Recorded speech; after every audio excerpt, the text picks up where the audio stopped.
I want to start off by being really candid with everyone here. Honestly, Pete mentioned 5 years ago we embarked on this journey. This was nothing Craig and I had a master plan about. No expectation of being here and doing this incredible work and meeting all of you amazing people.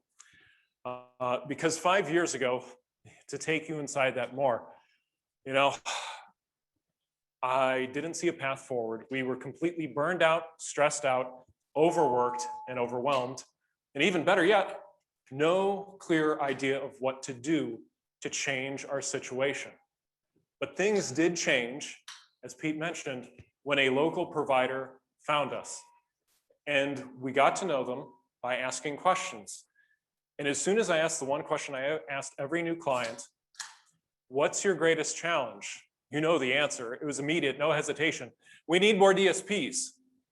Okay, so cool. Give me the secret decoder ring. What's a DSP? From my mom's work, we knew there were lots of acronyms in this field, but we had no idea what was coming.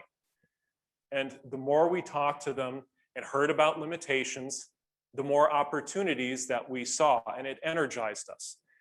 And that's what we wanted. Craig and I knew one thing for certain in that moment 5 years ago. We wanted to work with more amazing people like these, people that gave us energy and were passionate about their work. So that's what set us off on this journey. Everything that we're going to talk about today is inspired by you. You do amazing work to serve and support people each and every day. Other people look at the people you serve and support and see only limitations where you see opportunities. So this is where I need your help. This is going to be interactive. I want to hear from you. I want to feel the feeling in this room. Are you just exhausted and fed up with focusing on the limitations? It's not easy to get staff. I know it. The pay, less than ideal. We've heard that a few thousand times. You're tired of people ghosting, not showing up, not passing background checks, not taking initiative at work. Have you had enough of that? This is where you say something. Okay. Are you ready for a better path forward? A path where you actually can find people, where it's no longer you saying, how on earth, Craig and Scott, do we compete with other employers? Other employers are saying, how do we compete with them? We can't do that. You can find more amazing people. Are you ready for that? All right, excellent, because that's what we have for you today. So, clicker.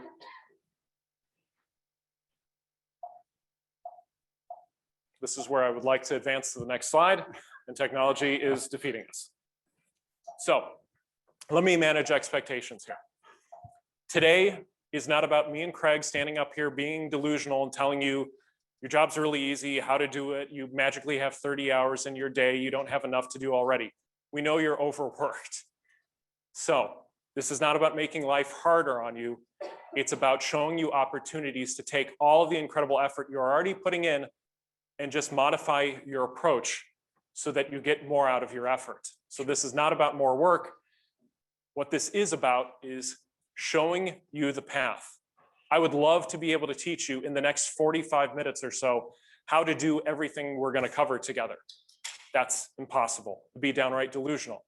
However, the most valuable thing that Craig and I can do for you is to highlight the path and show you all the opportunities that are in front of you.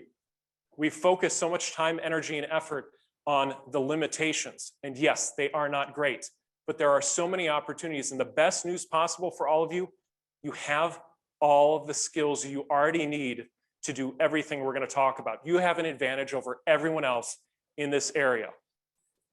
So when you take this approach, you can do this by focusing on the opportunities. It's going to help you escape the DSP hamster wheel. You know, you live it each and every day. The vicious cycle of got to find people, got to get them, got to keep them, and just doesn't happen that way. So how can we escape the DSP hamster wheel? What do? We try and get more people. Well, Indeed's coming at us left and right. Hey, Natasha, Michelle, for a mere $10,000, you can upgrade to this package. You've all heard that spiel from Indeed. They know everybody's hurting. And sometimes in a moment of weakness, like, well, let's throw some money in that Indeed slot machine, pull the handle and see what happens. No such luck so often. We keep getting the same poor applicants and we keep using hope as a strategy. Hope this candidate shows up, they're qualified and maybe halfway capable. Let's roll the dice. That's no fun either. And finally, You can do this without having a magic wand in your back pocket. And if somebody does, please let us know, to magically increase the pay. It is possible. And I want to talk about what the biggest problem is. If I asked you all what the biggest problem is right now, your biggest obstacle, what do you say? Exactly, it's not. I maintain your biggest obstacle lies between your ears. Look at what we just heard from John Register. There was no magic formula for him to grow a new leg. You have no magic formula to suddenly double the pay of DSPs, which is what they deserve. So I want to talk to you about leadership. And no, executive directors, I'm not putting more on your table because leadership is not a title. How many of you had, notice I said had because I don't want to embarrass anyone. How many of you ever had a boss who was really horrible? Come on, show of hands. Exactly.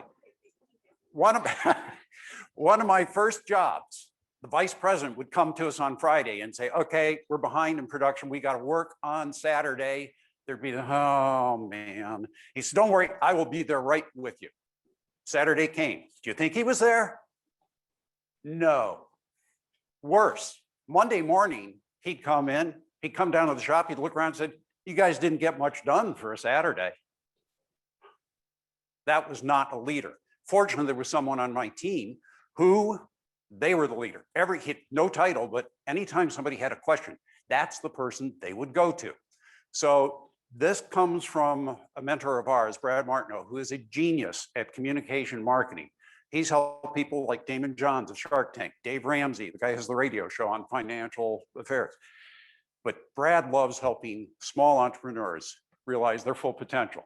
And he talks about leadership as what you do when you interact with anyone.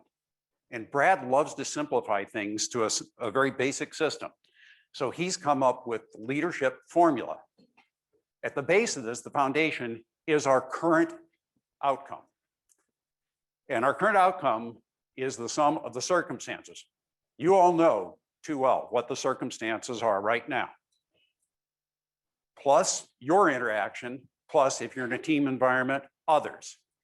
So the question becomes, how do we move from the current outcome, which we're all facing right now, to a desired outcome? Using Brad's formula, the desired outcome, we still have the circumstances. We can moan and groan about them, but the circumstances are what they are. We don't have that magic wand. But that should not be the obstacle. It wasn't the obstacle for John Register. So let's look at ourselves. You, your vision, your plan, your actions. Those are all determined by what we call your programming or your experience. What you learned as a child, what you learned in school, what you learned last week, hopefully something that you will learn today and tomorrow. And we all have this programming, and it manifests itself in our language and our behavior and can be very self-limiting. For example, Scott was helping my grandson Spencer a couple of weeks ago with his math homework. And Spencer was getting really frustrated. He said, I'm bad at math. This happened again yesterday too. Spencer's in an advanced math program. So clearly he's not bad at math. But when he says, I'm bad at math, he's giving himself an excuse not to do anything about it. When we say, we can't compete with others, the pay and everything else, we are giving ourselves an excuse. What are we going to do? Close our doors? I don't think so. So we would caution you to watch your language and behavior because it limits the capacity and size of your vision, your plans, and your actions. So that is going to affect you. Imagine if John had just said, I lost my leg, my life's over. We wouldn't have heard his inspiring story today. The fact that people can adapt to awfully traumatic circumstances. So if you want to change your outcome, please listen to yourself, pay attention. Don't be, I'm bad at math. We can't compete because of the pay, things like that. You've got to change, you can't change the circumstances, but you can change your own programming. And that's self-leadership, which is something that John mentioned. Beyond that, when you're working in a team environment, we need the enrollment or buy-in of others to help support us. So if you're not getting your desired outcome, either it's your own self-programming that's limiting you, or you're not getting others to choose to accept your vision. And that their acceptance has to be conscious, informed, and willing. Sure, Michelle could tell her team, hey, you're going to do this. You must do this. That isn't going to get buy-in. We can't manipulate or use carrots and sticks to get somebody. We want them to be on board willingly. And when they're on willingly, then you have others who buy in, you constantly upgrade your programming. The circumstances are the circumstances, but you will move toward your desired outcome. And that's what we're going to talk about more specifically. So what all of you are working to do each and every day is pretty simple on the surface. You want to find more amazing direct support professionals, correct? Correct? Okay. If not, we're in Just the wrong checking. place. Sorry, wrong room. You're looking to get them and then keep them. It sounds simple, but you know this reality is anything but easy. So let's take a look at the current circumstances. So we've got a pool of candidates over here, and for the sake of my little diagram, the orange people icons are the people that are an ideal fit. They're out there, I promise you. And all too often what I'm hearing is, no, Scott, this isn't so much a pool these days. It's like a little plastic cheap kiddie pool that's like half full, you know, a half an inch of water. Well, still, there are candidates out there. You're sorting through them. You know, you pick out some resumes, cross your fingers, reach out, get ghosted by some right away. They never respond after applying. You interview some, you don't ultimately hire everyone. And then here's where the mind trash already creeps in. We're holding ourselves back. Hey, Scott, Craig, we hired 4 people. Great news. Congratulations. Really excited for you. 3 of them probably won't be here next month. All right, less than ideal, but that does leave us, if my math is right here, 1 person who is stepping up, taking initiative, their potential all-star, covering shifts, you know, working with passion. But what happens so often? You see it each and every day. Conflict with coworkers, supervisors, personal crisis unfortunately comes up in their life. And then they're out the door and we're right back to where we started. And suddenly, wait a minute, find, get, keep should have been this linear process. Now it has become this vicious cycle. And find, get, keep should not be a vicious cycle for all of us. But this is the reality. You know it. These are the circumstances. So why is it? The reality is we're missing words when we talk about this. We're hoping to find people. We're getting ghosted and we keep losing them. It's exhausting. This is why you are working so incredibly hard, harder than ever, and you feel like you're getting nowhere. This is what we've called and branded the hamster wheel. It's no fun being stuck on it. So how do we get off this hamster wheel? By creating what we call the Dsp Magnet. All right, I promise you, not a trick question. Can I get a little help here? What does a magnet do? It attracts, perfect. And then once it attracts something, what does it do next? Okay, and then for things that it does not attract, either just leaves them alone or pushes them away, which is exactly what I want you to do to start with in your recruiting. Not everyone is meant for this work. You get it. And that's not a bad thing. So we want to attract people like a magnet, hold on to the right ones, and push away the people that aren't a fit. So when we take this approach, when we change how we approach it, how we think about it, our visions, our plan, and our actions, things start to change for us. And there are providers out there right now doing this. And we've got some stories from them coming up here. You naturally start to pull more of the right candidates to you. It's easier to engage with them, to get them to show up, to get ghosted less often, to hire more of the right people and ultimately keep more of them. And you're like, Scott, that sounds super simple. Yes, I'm starting off high level so that we all get on the same page. And there's this tension. We have the hamster wheel that we exist in right now. You're painting this like idealistic, perfect future vision of the Dsp Magnet. Scott, maybe you haven't heard. Pay kind of stinks. Yes, we've heard. So how do we get from one to the other? We cannot change the circumstances, but as Craig talked about a moment ago, we can change how we think about it. We can upgrade our own programming, our vision, our plans, and our actions.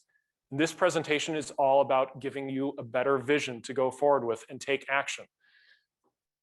So if you've heard us talk in the last 4 years, you've heard us talk about this. And we will continue to talk about it until it goes away. This is some of the bad programming that we've got holding us back. It's called the McDonald's mindset. When we first started interviewing providers, it was like, oh my gosh, is there some script out there that's floating around that you're told to read from? Phone conversations. This is what we heard. Guys, we're competing with McDonald's. The pay is about the same, but here you have to be responsible for someone's life. Okay, so I get it. The pay is not what it should be. However, let's, again, audience participation, show of hands, who got into this work because it's going to be super easy and my God, I'm going to get rich doing it. Okay, Brandy, put your hand down. Jamie, Lisa, Natasha. Okay, just making sure people are paying attention. So clearly, there's something else that has drawn you and kept you around here. More than money. You know it in your heart and in your minds, yet our words so often come out as this garbage. It's holding us back. And yes, I am 100% with you. We should be advocating to the powers that be that the compensation needs to be better than what it is right now. However, every other conversation that this pops into internally or with the general public is holding us back from your potential and all the opportunities in front of you. It's holding us back. Why? Because you know it to be untrue in your heart. You're not here to get rich. And I have talked to hundreds of your DSPs. Never once have they said, I have to be responsible for someone's life. This is something they get to do. They love to do. They talk about all the amazing parts of their job. They don't talk about the less glamorous things. Yeah, sometimes things are less than ideal, but we get through it. We're a family here. We do this, that. They rave about things. They always turn the conversation around.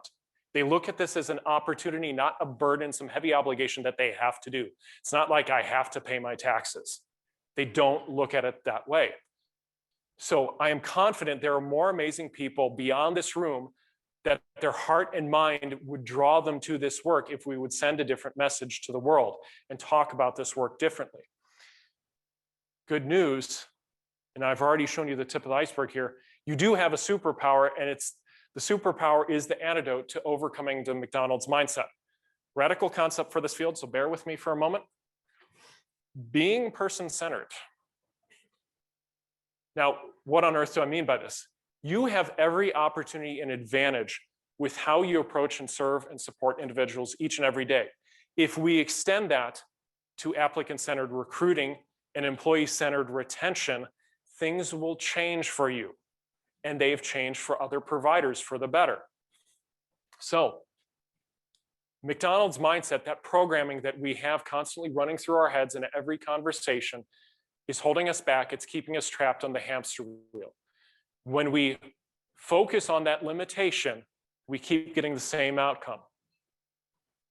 When we serve and support an individual, we don't dwell on, oh my gosh, this guy has all these limitations. No, they are what they are. We get to know the person. How can we support them? We get creative. Same here. Let's stop focusing on the limitations of the pay. Yes, it should be better. Yes, I wish it was double or triple or even more. But that's not going to change things. None of us have the magic wand. Taking a person-centered perspective, which as John Register talked about, it starts with each and every one of us. You deciding to take action and taking the person-centered approach creates the DSP magnet. All right, so let's talk about how you're going to find these great people, how you're going to start filling these open positions. We just said, we're competing with pay. Newsflash, there will always be someone out there who pays more than you do. Let me ask you another question. If Scott and I offer you a job today, double your salary, but it's hard work and we're not going to treat you very nice. How many takers? Anybody? So apparently you're not motivated by money. Why do we assume that money is the sole motivation? How many of you have DSPs who, despite the pay, have been with you 10, 20, 30 years and wouldn't think of doing anything else? Show of hands, come on. All right. Everyone is hiring right now. Yeah, again, that's a circumstance. I can't control that. I'm not worried about everybody. The others can hire the people who aren't suited for this work. We're looking for something different. We need more people. No. You need more of the right people. And that is the key. I mean, I know some of you are desperate. We hear these stories. Hey, some days we'll hire anyone who can pass the background check and shows up with a pulse. Felt that? Any of you? All right. Imagine if you had a consistent source for the right people. Sounds too good to be true, right? Brandy sitting over there in the corner, probably not paying attention. I saw you looking at your. In March, before the world shut down last year, she said, I can't believe I'm about to say this. I have more applicants than I know what to do with. Okay, that's pre-pandemic, right? Different world right now. About 5 or 6 weeks ago, in a Zoom meeting with a bunch of other providers, she held up a whole stack of applications saying, I have more qualified applicants than I can place. Now, Brandy is really good, but she does not have a magic wand or some hidden superpower that you can't do yourself. Again, it's person-centered perspective. And what Brandy understands is she has adopted what we call the DSP cloning machine. Okay, I'll admit it, Scott and I didn't invent a cloning machine. Our DSP cloning machine, though, is a system, a process that you can use to attract the right people consistently over time. The first thing I'd like you to do, person-centered. I want everyone here to think of your best DSP, that DSP that you would love to clone. You would do anything to clone them. Maybe you have several, that's fine. Think of those people. Think of their name. I don't want a generic, oh, well, I'd like to have this or something like, no, I would love to clone Kenny or Natasha or Jill or Judy or whomever. Think of them. Then I want you to think further. What motivates them? What makes them so special? Specifically, what type of person are they? Are they married? Do they have children? Do they have connection to this field? What is it? Maybe you don't know. We're going to help you with that, though. Then most importantly, what do they get to do? And I want you to keep that in mind. What do we get to do?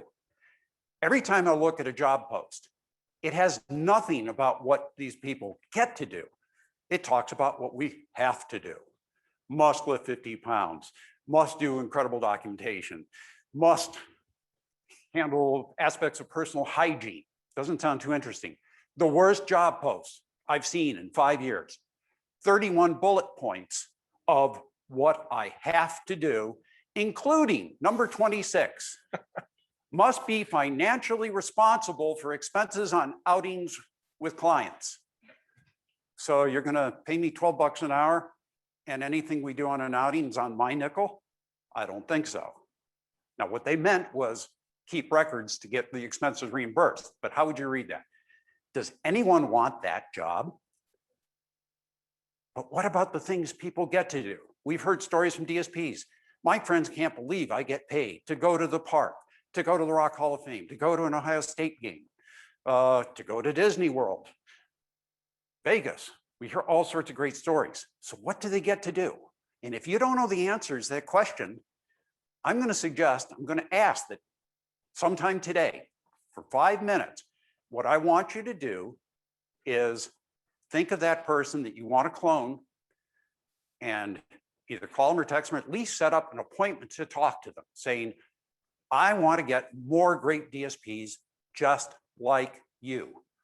And one of the questions to ask them is, tell me about your best day on the job. What makes you go home maybe tired but energized? Pete mentioned our book.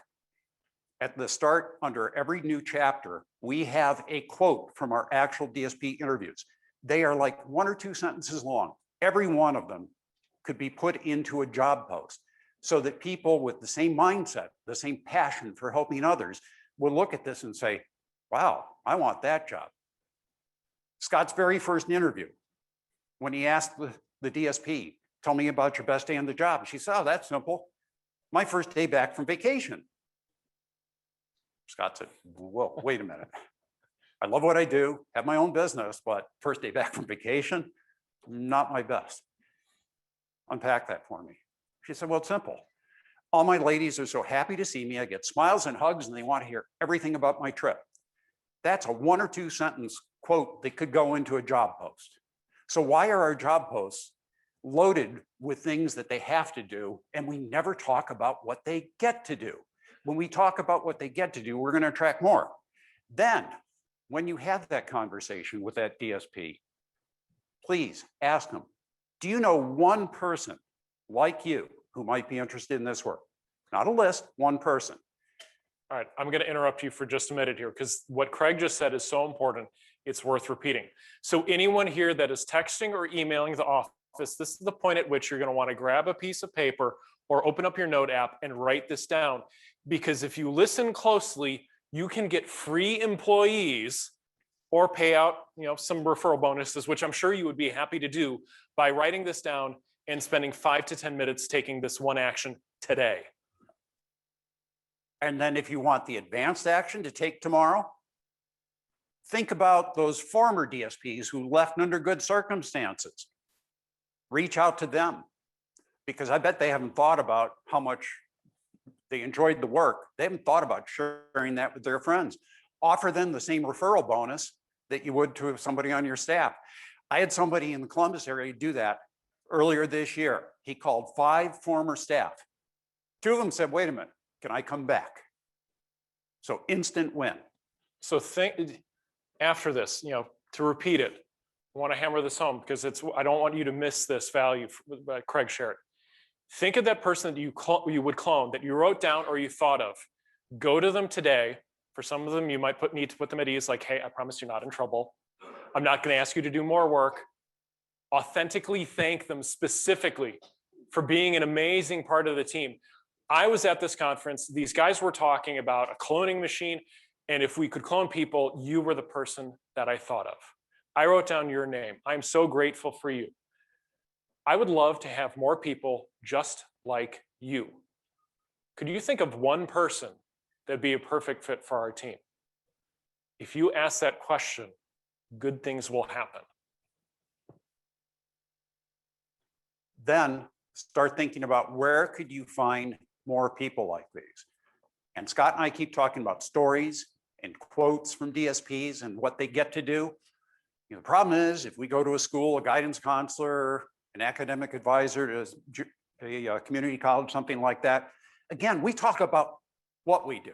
Do you really think that when somebody comes into the office and says, oh, I'm kind of lost, I'm not sure what I want to do, and they're going to think back, oh, I heard about this job where you have to lift 50 pounds, and you have to do a lot of documentation, and you're responsible for personal hygiene. No, but if you've shared a story from that DSP you're going to talk to later today, and say, yeah, I heard about this job where the best day was the first day back from vacation, things like that. People remember stories. You all have great stories. I mean, they can be as simple as somebody achieving an hour of independence when they've required 24/7 care, or to a young man with Down syndrome who's now in business with his father designing crazy socks. You got yours on today? I got some crazy socks we on today. both have crazy socks on today. John's Crazy Socks, $4 million a year business that hires 21 people of differing abilities. You have stories like that. If you share those stories with other people, they will start referring people to you. They'll start sending people your way.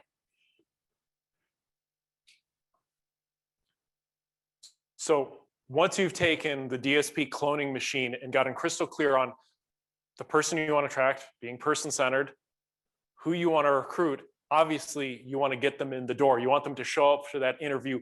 You want them to stay engaged through that hiring process, ultimately show up for onboarding and training and orientation, all that good things. So where do we start? Man, Scott, Craig, people are ghosting us and they think it's okay. Well, there's a flip side to that I'll get to in a moment. You know what? They're rude. And even better yet, they've done me a favor. They wouldn't have been good employees. That is the story that we tell ourselves. Yes, sometimes, candidly, it is true. Plenty of the time, it is not. So what if people not only showed up, as they said they would, came to those interviews, came to onboarding orientation, but they showed up excited to do so? Again, you're like, God, Scott is delusional today. Promise you I'm not. This came from a workshop that Craig did, what, like 4 weeks ago? 3. 3 weeks ago. I've had a dramatic reduction in ghosting. In September, she was in the workshop with me. We talked about ghosting. She took action, committed to doing things, taking this approach, and this is what happened. They were being ghosted 10 to 15 times per week, down to 2 or 3. Had a conversation with some other providers. This is not an isolated incident. I share these things to show you, to prove to you that they are possible. These are providers facing all the same circumstances as you. And there are a few people in this room that can attest to what I'm about to share. We had 11 people show up as promised to orientation. Then the next, I was like ready to end the call there. Like we were 2 minutes into the Zoom. I'm like, I cannot beat that. Thank you very much. I'm going to go home now. Next provider jumped in. They're like, Scott, I know we talked about ghosting last month and they were really fighting it. Like this poor HR recruiter stepped into this job and was like put into the firestorm. People ghosting left and right. She talked with us, took action on what I'm about to share. She's like, Scott, today, first day of training and orientation. I'm like, okay, 8 out of 8. It's possible. You will never eliminate ghosting, but it is possible. That's why I share these. How do you do this? You create what we call the anti-ghosting system. There are 2 components of this because obviously we want to prevent ghosting.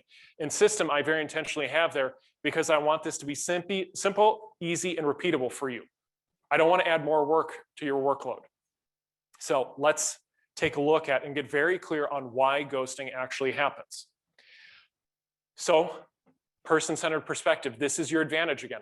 Imagine that all of you are looking for a job today. If you want a DSP job, you have no shortage of opportunities. Good news for you, or any other job for that matter, because you know everybody's hiring. You see all the signs. So what do? You go online, you start applying for jobs, and then what you will find is you will start waiting.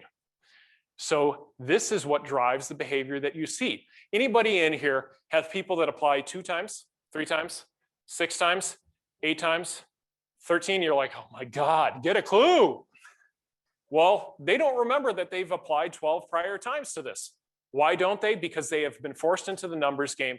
Because unfortunately for you, you are paying the price of the bad behavior of other employers. Other employers are ghosting them. They are setting the standard that ghosting is okay, so why shouldn't ghosting be okay for them to do employers? I'm sorry, it's less than ideal circumstances, but if we want to change things, it's time to change our programming and how we think about this and approach it. So, clear on why it's happening, because others are setting the standard that it's okay for them to be ghosted, so they're going to do it in return. Let's look at where those people are vanishing. So, we've got a hiring process. Yours may look something like this, maybe a little bit different, more steps, different order. But fundamentally, we all start with an application and we get them to hiring. Welcome to our team. And what do? We have checklists, rules, regulations, things that we have to follow that are a job because we're professionals. So we focus on those events themselves.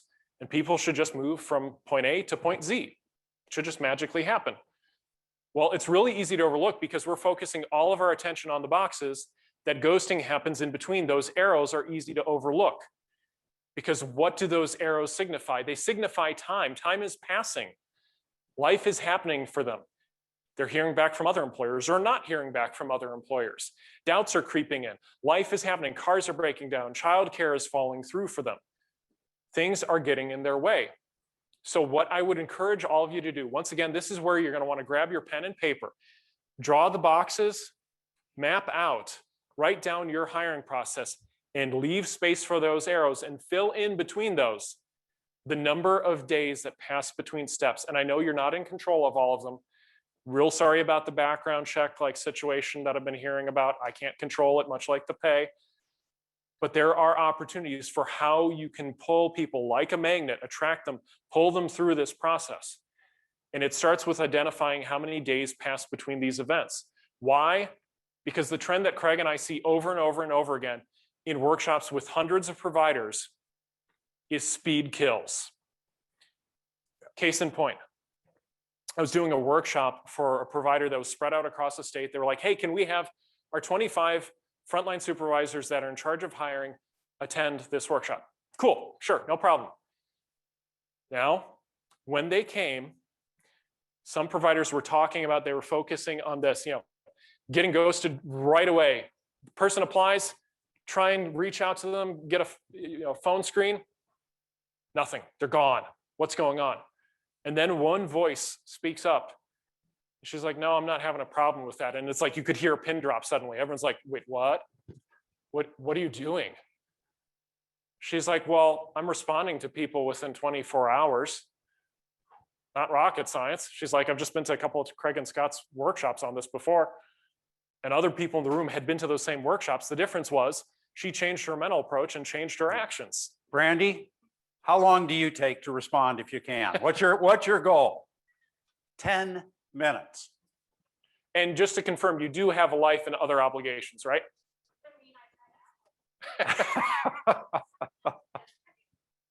So people facing the same challenges as you are changing things. And when they respond quickly, they're getting in touch with applicants. And somebody recently said to Craig, well, wait a minute, we don't want to come across as desperate.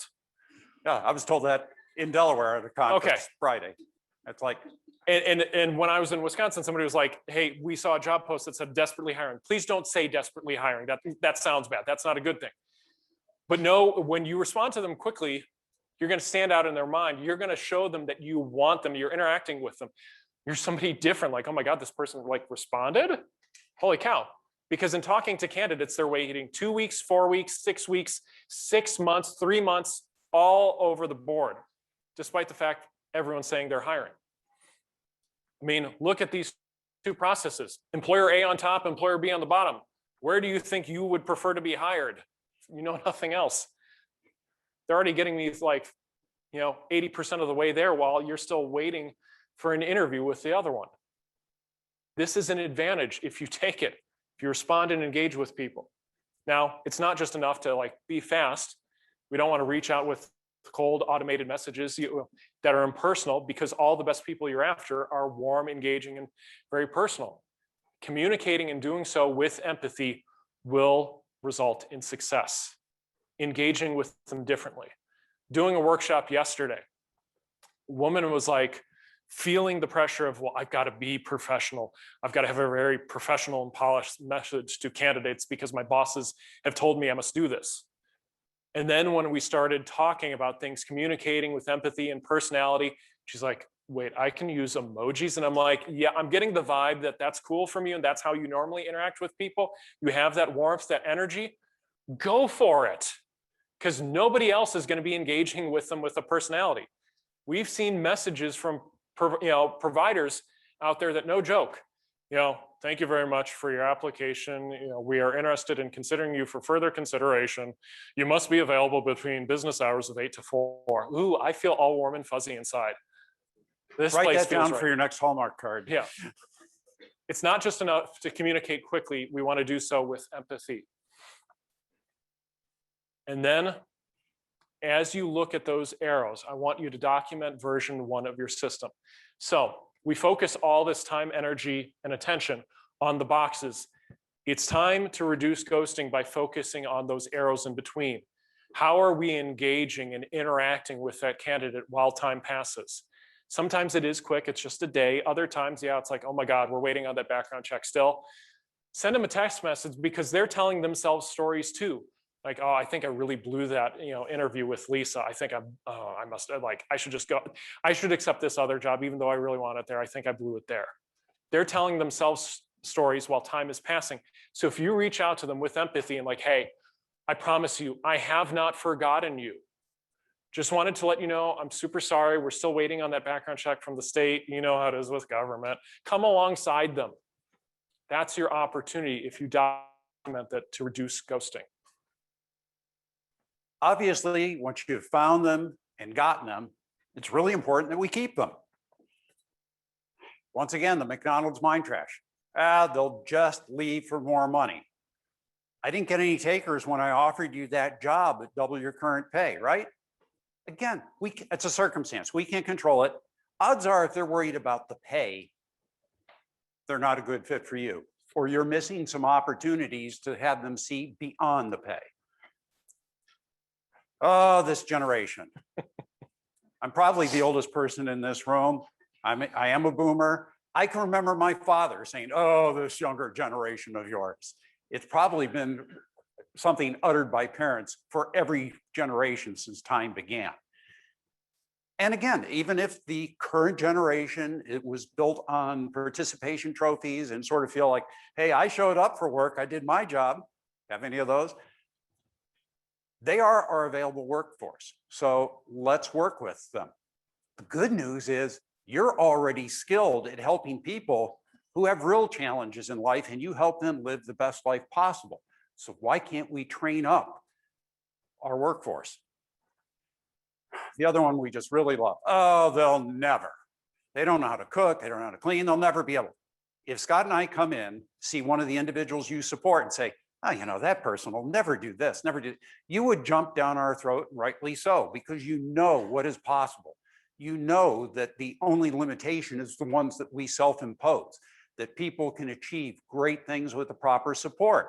So, you know, if they don't know how to cook, we had somebody in a workshop who said, you know, I have to teach them how to make instant mashed potatoes, where all they have to do is grab the box of the powder and put it in boiling water or milk. And I said, great. I said, you want to take it a step further?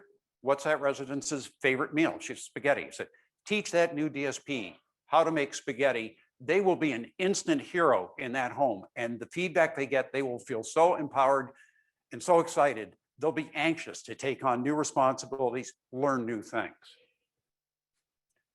So imagine for a moment that your organization is such that the employees would never dream of leaving. Doesn't matter about the pay, but they love their work, they love the team, they love everything about it. One step toward that, well, first, you know, again, little proof here, again, going back to our friends at Licking County, we did a series of workshops with their providers. Their turnover dropped 40%, and the retention measured the first 6 months went up to 83%. So this can work. And a key to it is a success coach. Now that success coach, I'll talk about where you can find that person soon, but think about it. One thing as a starting point is, whoops, too quick on the clicker here. One thing a success coach can do is build a DSP ISP. It's like, oh, Craig, Scott, do you realize what goes into an ISP? They promised they wouldn't give us more work. Here they are giving us more work. Yeah. Promise you, we're not. We're not talking about a detailed ISP that you have for the people you support. What we're talking about is think about the things that maybe if you could make a 20% change, it would impact 80% of your people. What are some of the common things that you face with your DSPs or new hires in particular?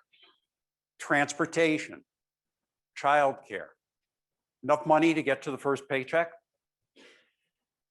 things like that. And what if too? What about just that feeling of appreciation, support, knowing someone has their back?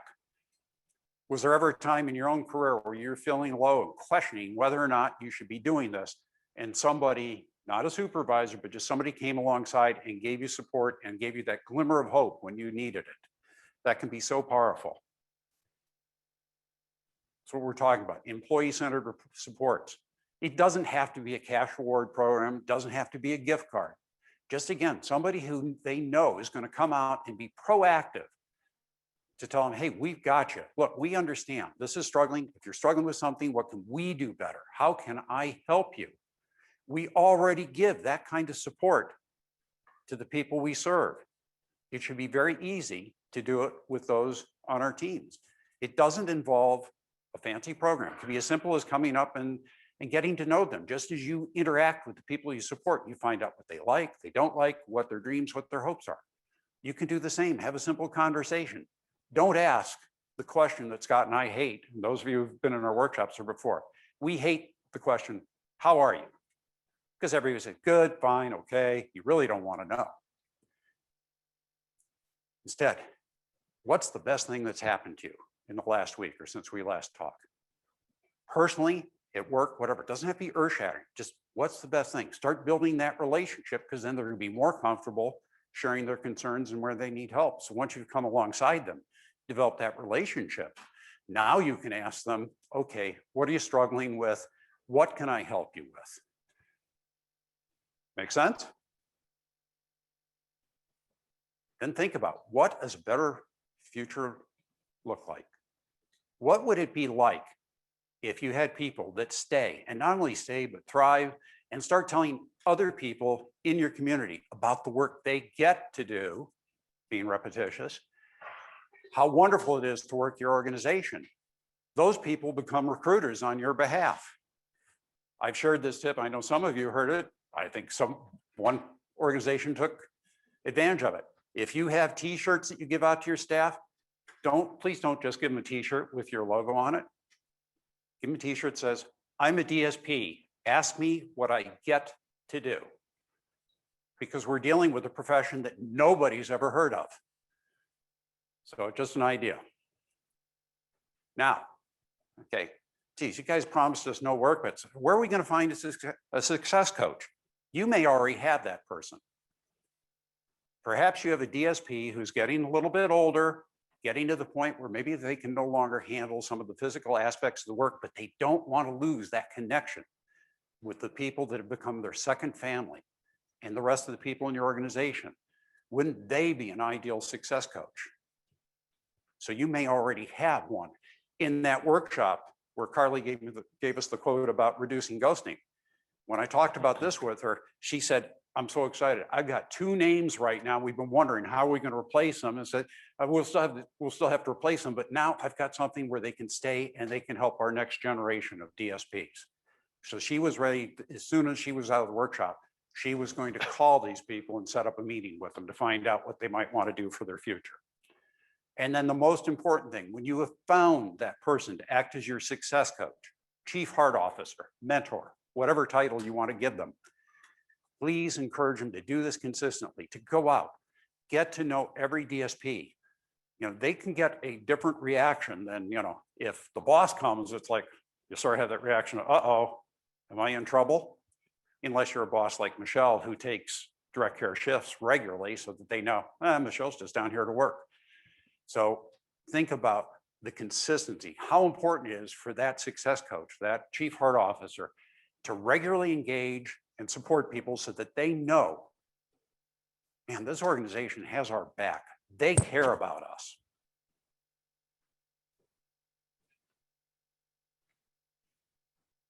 I know we've thrown a lot at you, but I promise you, you can do this, and I'm going to show you why you can.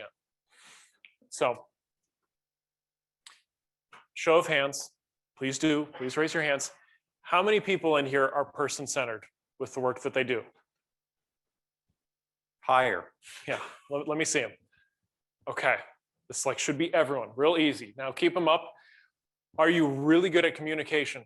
And if you're feeling uncertain about this, do you communicate with people who are nonverbal, who have challenges in how they communicate? I'm confident you're better communicators than you give yourselves credit for. Do you have tremendous empathy for the people you serve and support? Hands up again, let me see them. Head nods, yes. And are you really good at getting creative and coming up with supports and empowering and seeing people that were never supposed to do this thing do it and way more? Hands up again. Okay, so everyone in here has raised their hand to what I've outlined: person-centered, communication, empathy, and supports. And if you notice, those are the points we've hit on throughout this talk. Being person-centered with our recruiting, expanding our person-centered mindset to getting person-centered on who do we want to attract.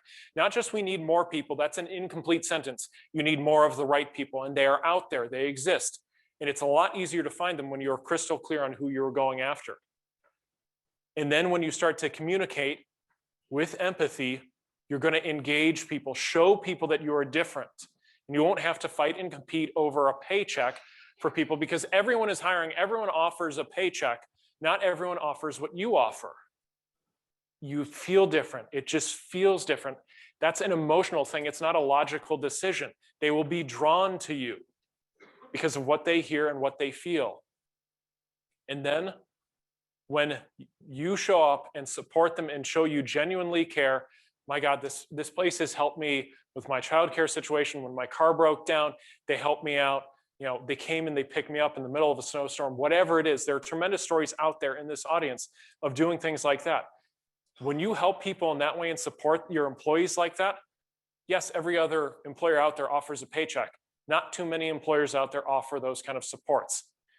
Could I make 50 cents or $1 more down the road? Yeah, I could. But thanks, but no thanks. And we've heard that in countless DSP interviews. I lost my job at the factory during the Great Recession, became a DSP. When things turned around, factory called me back up and said, hey, we're going to give you $4 more.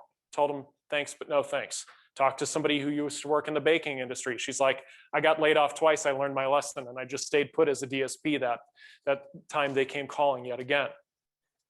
You're great at all of these things. And if you take action with them, change your mindset and take this path of creating a DSP cloning machine, creating an anti-ghosting system, and have employee-centered supports, you can achieve even greater things.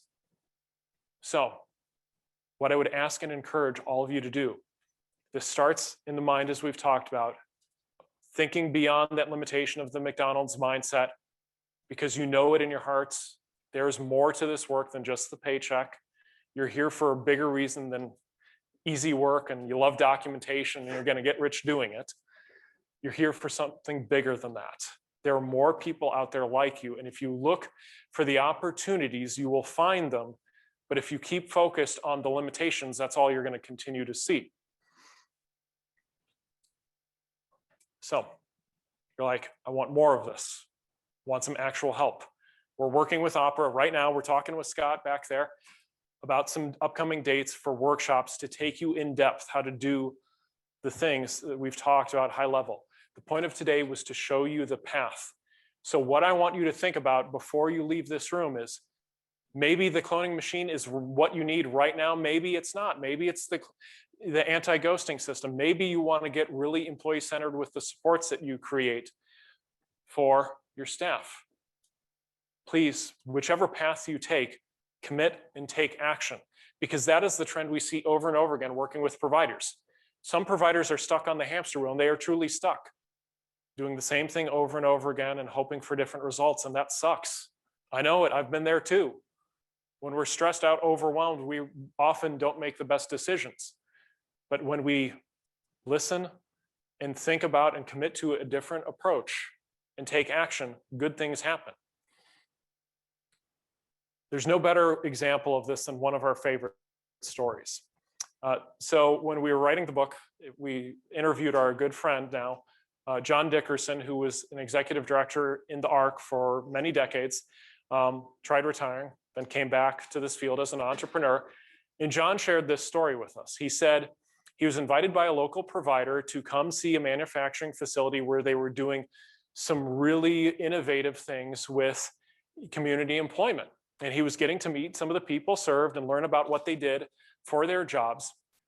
And he walked up to this one man, Kevin, and Kevin was going about his job. And he asked Kevin, so what do you like about your work? Head down, make money. Okay, well, money's good. John's trying to engage him. Well, what do you do to make your money? Wood. Okay, so what do you do with wood, Kevin? Stack it. John's trying everything. John is an energizing person, passionate about what he does, really great at drawing people out. And Kevin is just head down, no matter what he throws at him. 1- and 2-word answers, not making eye contact. John decides to try a Hail Mary that a friend had told him will work with strangers maybe 1 out of every 10 times you try it. Hey, Kevin, want to do something here real quick. Could you share with me, is there something that you've always dreamed about doing for your job that you've never shared with anyone? Suddenly, Kevin looks up at John, makes eye contact. It's like, I want to be a radio DJ. Bigger answer, and John's like, grabs hold of me. He's like, that's awesome. Tell me about that. And they talk, and what kind of music do you like? He's not expecting the answer. Hard rock and heavy metal. It's like, all right, Kevin, great. Can you play a little game with me for just a moment? I want you to imagine you are a radio DJ right now. We've just come back from commercial. I want to hear you intro that next song. Kevin pauses for a second, closes his eyes, then opens them up and lets loose with this. Good afternoon, rock and roll fans. This is Kevin. Next up, I've got Aerosmith's Living on the Edge. The same guy was giving 1-word answers a moment ago. John is blown away. He goes over to the people from the provider. And this is the part that I hate. Pit in your stomach time. Tells them, This is what I just heard. You can get him a microphone, like free YouTube channel. He can start to be a radio DJ. He could do some things with your organization. Their answer, no, Kevin's job is to stack wood. Is that why you get up in the morning, come to work, serve the people that you do? So Kevin and others can just stack wood, not achieve their dreams and goals?